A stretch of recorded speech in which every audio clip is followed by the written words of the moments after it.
네, 그리고 오늘 시작할 때 말씀드렸듯이 오늘 무안공항 제주항공 여객기 참사 1주기가 되는 날입니다. 179명의 소중한 생명을 잃은 대참사였는데요. 하지만 1년이 지난 지금까지도 사고 원인 규명과 책임자 처벌은 제대로 이루어지지도 않고 있습니다. 오늘 무엇이 문제인지 좀 하나씩 짚어보도록 하겠습니다. 자, 우선 제대로 된 조사 기구조차 만들어지지 않았다. 이게 유가족들의 울분입니다.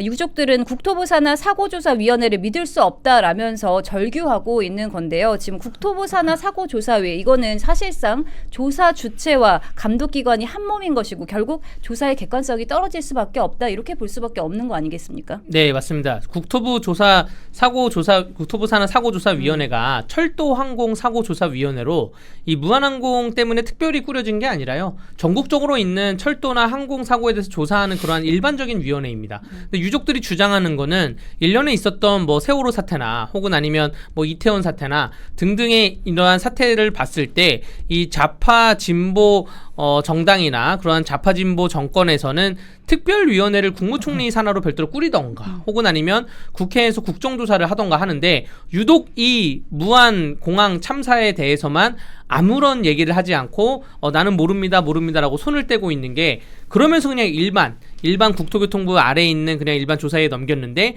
이건 지금 국토교통부 그 카르텔 특히 그 호남 지역 카르텔을 깨기 위해서 조사를 해야 되는데 그 조사를 받아야 되는 사람들이 조사를 하는 거 아니냐라는 그러한 좀 의혹을 받고 있는 거기 때문에 객관성을 상실했다 그래서 유족들이 이렇게 울분을 토하는 것 같습니다. 네, 지금 채팅창에 무안공항 특검하자 이렇게까지 말씀해 주시고 계신데요. 네. 사실 유족들은 핵심적인 사고 관련 자료들을 공개해달라고 요구하고 있는데도 정부는 보안과 절차를 이유로 공개조차 하지 않고 있는 상황입니다. 특히 사고기의 음성 기록 장치나 비행 기록 데이터조차 공개하지 않고 있는데요. 이게 깜깜이 조사다 이런 비판이 네. 나올 수밖에 없지 않겠습니까? 전혀 믿을 수가 없는 상황이죠. 그리고 이 무안공항 참사가 언제 벌어졌습니까? 작년 딱 이맘때 오늘이잖아요. 네. 그때가 어떤 날이었냐면 민주당이 한덕수 권한대행이 헌법재판관 3인을 임명하지 않는다라고 하는 책임을 물어서 무차별적인 탄핵을 감행을 했던 순간이었습니다. 그렇게 국정 운영의 이 총리 대행이라고 하는 컨트롤 타워가 사라지고 나서 그 직후에 벌어진 사고였기 때문에 민주당이 상당한 지탄을 받을 수밖에 없는 상황이었거든요. 그래서인지 민주당 측에서 평소 다른 사고를 대하던 그런 태도와 다르게 무안공항 참사를 굉장히 쉬쉬하는 경향이 있었습니다. 그런데 그러다 보니까 이태원 참사와도 비교가 될 수밖에 없잖아요. 왜냐하면 이태원 참사는 뭐 여러 조사 결과가 나오긴 했습니다만 그 이태원 그 자리를 가본 분들은 다들 이야기를 합니다. 물론 안타까운 사고였고 예측이 됐다면 더 좋았겠지만 이것을 인재라고 할 수 있겠냐. 근데 반면에 이 무안공항 참사는 너무도 명백한 인재거든요. 네. 그러니까 존재하지 말아야 할 2m가 넘는 둔덕이 존재함에 따라서 이 비행기가 착륙하는 과정에서 발생하지 않았어야 할 인명사고가 발생을 했고 200명 가까운 지금 사망자가 발생을 했잖아요. 근데 이런 사건에 대해서는 너무도 지금 다른 처우를 하고 있기 때문에 그러니까 이태원 참사에 준하는 수준의 지금 진상규명 절차도 밟지 못하고 있기 때문에 저희가 당연히 의구심을 제기할 수밖에 없고 유족들이 절규할 수밖에 없는 겁니다. 한 발 더 나가서 이태원 참사는 결과적으로 국정조사를 또 감행을 했고요. 국정감사를 통해서 저희가 진상규명을 하고 또 수사기관이 움직이고 급기야는 특별법까지 통과를 시켜서 우리가 보배상을 했습니다. 그런데 지금 무안 참사 같은 경우에는 이 진상규명 과정조차도 굉장히 깜깜이로 이루어지고 있기 때문에 유족들이 더 피멍들 수밖에 없는 상황이라고 보고 결과적으로 참사가 벌어져도 정치적으로 주목을 받느냐 그러니까 선전선동에 의해서 증폭이 되느냐 아니냐에 따라서 차등적인 대우를 받을 수밖에 없다 는 것이 우리 정치권의 심각한 병폐를 보여주고 있다 이렇게 생각을 하고 저희 국민의힘이 야당이니만큼 이렇게 깜깜이 조사에 대해서 강력하게 항의하고 문제 제기를 하고 나아가서 국정감사에 이어 특검까지 관철시킬 필요가 있다라고 저는 생각을 합니다. 네, 무안공항 참사 원인을 제대로 밝혀야 할 텐데 아까 전에 대변인님이 말씀해 주셨듯이 명백한 인재다, 둔덕이 문제다 이렇게 말씀해 주셨지만 정부에서는 이 무안공항 참사를 조종사 개인의 과실로만 정리하려고 하고 있습니다. 공항 공항 설계상의 결함 같은 구조적인 책임은 회피하고 있다고 유가족들은 주장하고 있는 건데요. 또 중대재해처벌법이 적용돼야 한다라는 게 유가족들의 입장인데 정부는 소극적인 입장인 것으로 알려졌습니다. 이 문제는 좀 어떻게 보시나요? 그러니까 정부가 예년 정부들하고 굉장히 다른다는 게 일단은 무안공항 참사가 났던 작년 이맘때쯤에는 이재명 당시 더불어민주당 당대표가 가장 먼저 갔어요. 마치 해결해 줄 것처럼 가장 먼저 간 다음에 민주당 내에 항공사고 대책위원회를 꾸립니다. 그걸 꾸리고 그런 다음에 국회 행정안전위원장인 신정훈 의원 또 국회 교통위원장인 맹성규 의원이 각각 사고수습단장 상안본부장 맡았어요. 그리고 그 아까 말한 민주당 내 항공사고대책위원회 위원장은 당시 전남도당 위원장인 주철현 민주당 주철현 의원이 맡았고요. 이분들 다 지금 어디 있습니까? 무슨 결과를 냈습니까? 정치권에서 항상 이렇게 뭔가 사고가 나면 그걸 정치적으로 이용하려고 찾아가서 악수하고 그런 다음에 눈물 보여준 다음에 우리가 사고 대책이 꾸리겠다라고 해서 스스로 임명장을 셀프 임명장을 만들어서 너 위원장 해, 너 부위원장 해. 그러고 나서 지금 1년이 지나도록 결국 대통령 당선되고 나서는 입 싹 닦은 거 아닙니까? 또 대통령이 냈던 그러한 오늘 메시지도 굉장히 형식적인 게 그러한 메시지를 또한 사고 참사를 다른 사고를 대입하면 또 그대로 읽으면 또 읽히는 그런 정도의 메시지인 거거든요. 그래서 이거 너무나 좀 그 정치권에서 특히 진보 좌파 정치권에서 일부러 무시하는 게 아니냐. 유족들이 궁금해하는 건 그거거든요. 로컬라이저 설치를 왜 했냐? 누구 지시로 설치했냐? 그러니까 그걸 로컬라이저 설치를 해야 되는데 왜 둔덕을 설치했냐? 거기에 대해서 관리 감독 안 했냐? 이 공항을 처음 만들 때 어떠한 정치적 요인에 인해서 만들었고 이 공사는 누가 했으며 공사가 연결된 고리는 누구냐? 요런 걸 원하는 거거든요. 지금 뭐 그 민중기 특검이 용산 대통령실의 인테리어 하나하나까지 지금 잡아가면서 이거 누가 추천해준 업체냐 지금 살펴보고 있잖아요. 유족들은 그런 걸 원하는 거예요. 국민 누구나 다 영상을 봤을 때 저기 둔덕이 왜 있지? 둔덕을 언제 설치했지? 누가 설치했지? 그 누가 설치한 거, 왜 설치했지? 그 설치한 거는 수의 계약으로 했나? 혹은 아니면 경쟁 입찰로 했나? 경쟁 입찰로 했는데 이게 왜 경쟁 입찰로 둔덕 설치가 나온 거지? 혹은 아니면 수의 계약으로 된 건가? 요런 부분, 요런 거에 대해서 하나도 안 나오고 있고 국토교통부에서 조종사 과실로 가려고 했다가 유족들이 이제 분발한 그런 일도 있었습니다. 네. 또 뭐 중대재해처벌법 적용도 좀 유가족들은 주장하고 있는데요. 이에 대해서는 좀 어떻게 보고 계십니까? 네, 중대재해처벌법을 지금 경찰 수사 단계에서는 적용을 안 하겠다라고 하는 입장인 거잖아요. 근데 중대재해처벌법이라고 하는 게 이재명 대통령도 얼마나 그 중요성을 강조를 했습니까? 네. 급기야는 국무회의에서 특정 기업을 콕 집어서 그런 행위들이 발생했을 때는 기업의 오너 의사결정권자들이 모두 다 책임을 져야 한다라고 강력하게 강조를 했었잖아요. 그런데 이것 이상의 중대재해가 있습니까? 그러니까 우리 국민이 비행기를 이용을 하다가 200명 가까이가 사망을 한 사건이 벌어졌는데 이런 사건이야말로 중대재해에 해당을 하는 거죠. 그리고 또한 그것들이 지금 우리 모두가 다 전문가들도 다 인정을 하고 있지 않습니까?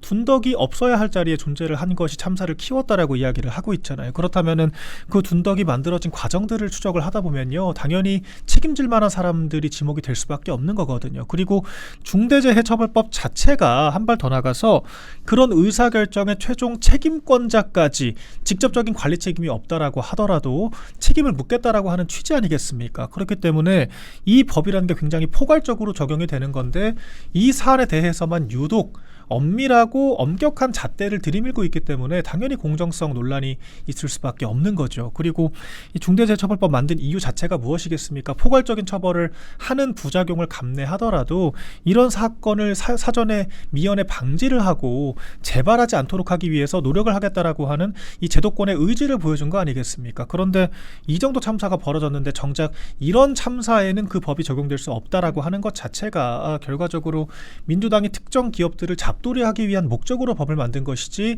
진정으로 사회적 문제를 해결할 의지는 없는 게 아니냐라고 하는 의심을 받을 수밖에 없는 대목이라고 저는 생각을 합니다. 그래서 대통령이 사과만 할 것이 아니라 더 엄격한 진상규명을 더 확실하게 지시를 하고요.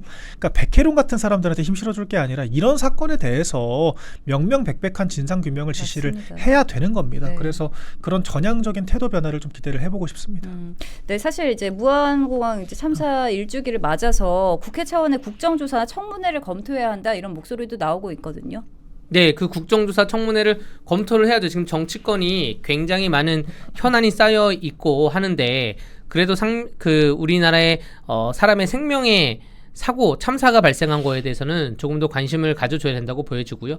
국민의힘이 여기에 대해서 좀 심도 있고 면밀히 검토를 해본 다음에 먼저 말씀하신 특검안에 대해서 법률안이라도 먼저 제출을 해보던가 혹은 국정조사위 안건이라도 제출을 해봐서 여기에 대해서 민주당이 받냐 안 받냐 이 정도라도 좀 봐야 되지 않을까 생각을 합니다. 지금 뭐 더불어민주당은 이 사태에 아예 관심이 없고 국민의힘도 뭐 그 관련 지역에 국민의힘 그 현직 의원이 없기 때문에 좀 정보력이 좀 늦을 수도 있다고 생각을 하긴 하는데 그렇다 하더라도 거기에도 다 당 사무실은 다 가 있으니까 여기에 대해서 한번 만나보고 그리고 정부에다가 적극적으로 요구를 좀 해야 된다고 생각을 합니다. 네, 사실 유족들은 지금 뭐 1년째 대통령 면담과 진상 규명을 요구하면서 삭발까지 좀 이어가고 있는 상황인데요.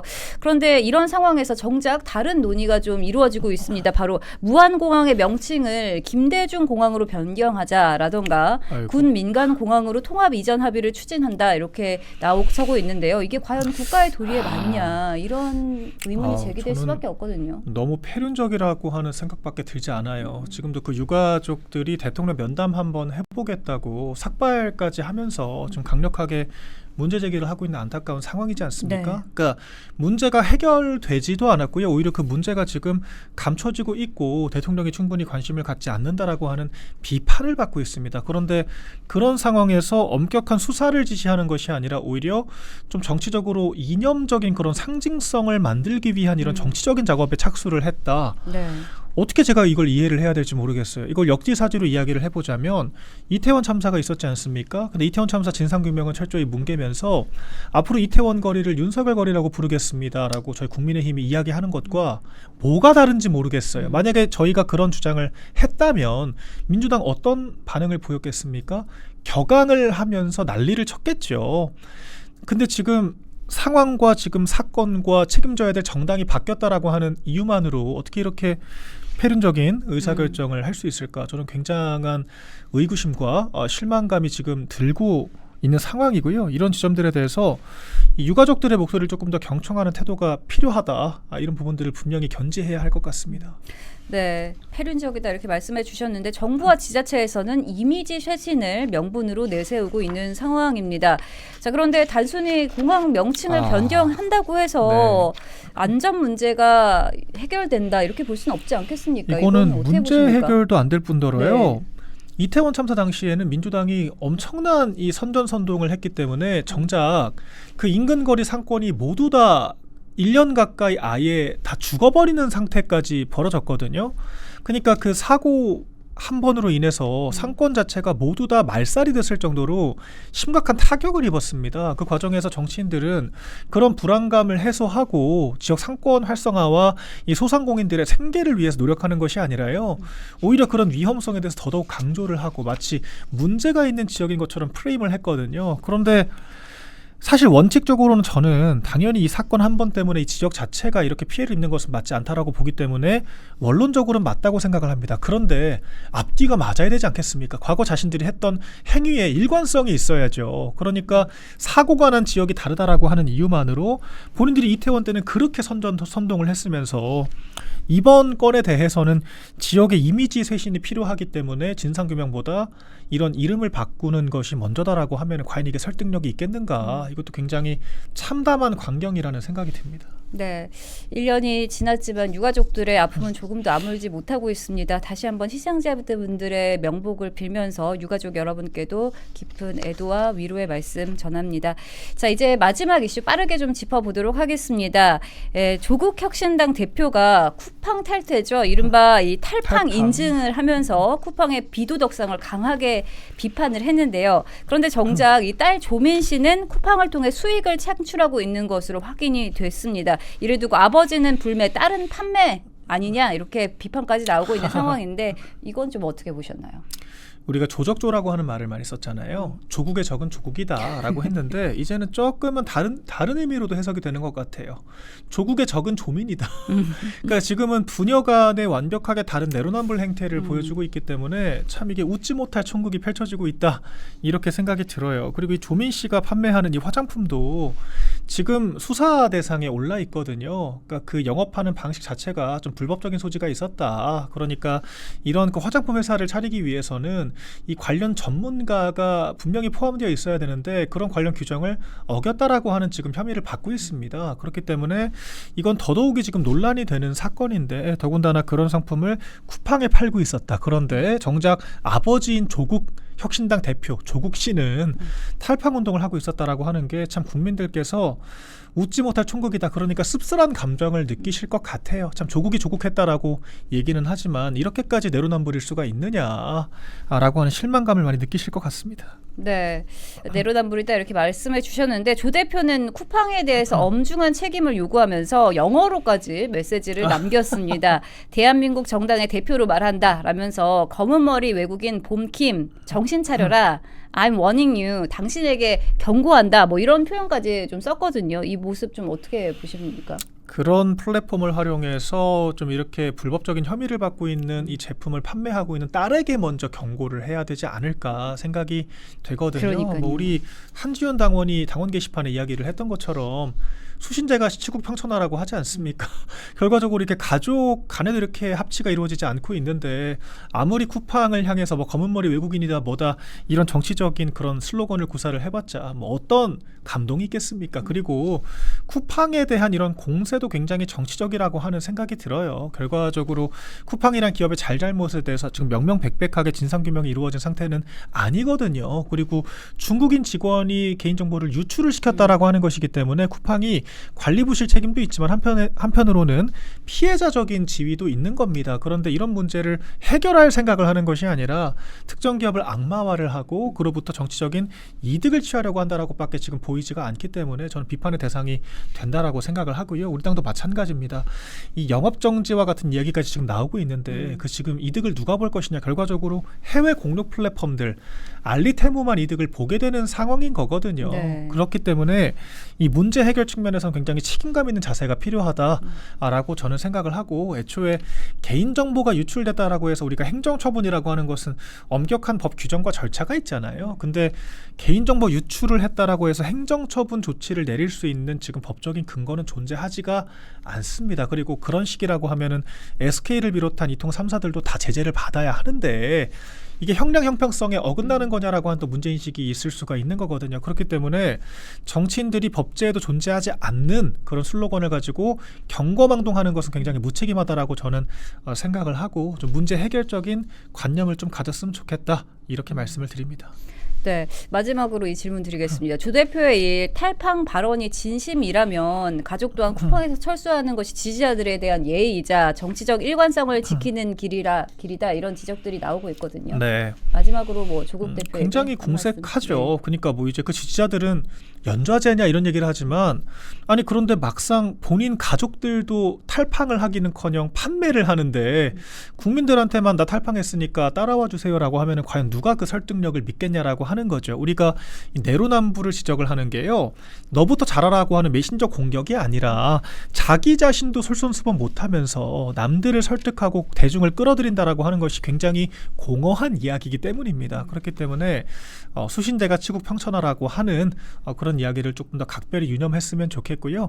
아무리 이게 좀 독립한 그런 자녀라고 하지만 이렇게 아버지와 전혀 다른 행보를 보여주고 그것이 대중에게 평가를 받는다라고 하는 사실을 정치인이라고 한다면 대중의 평가를 받는 정치인이라고 한다면 분명히 유념을 해야 된다 이 말씀도 드리겠습니다.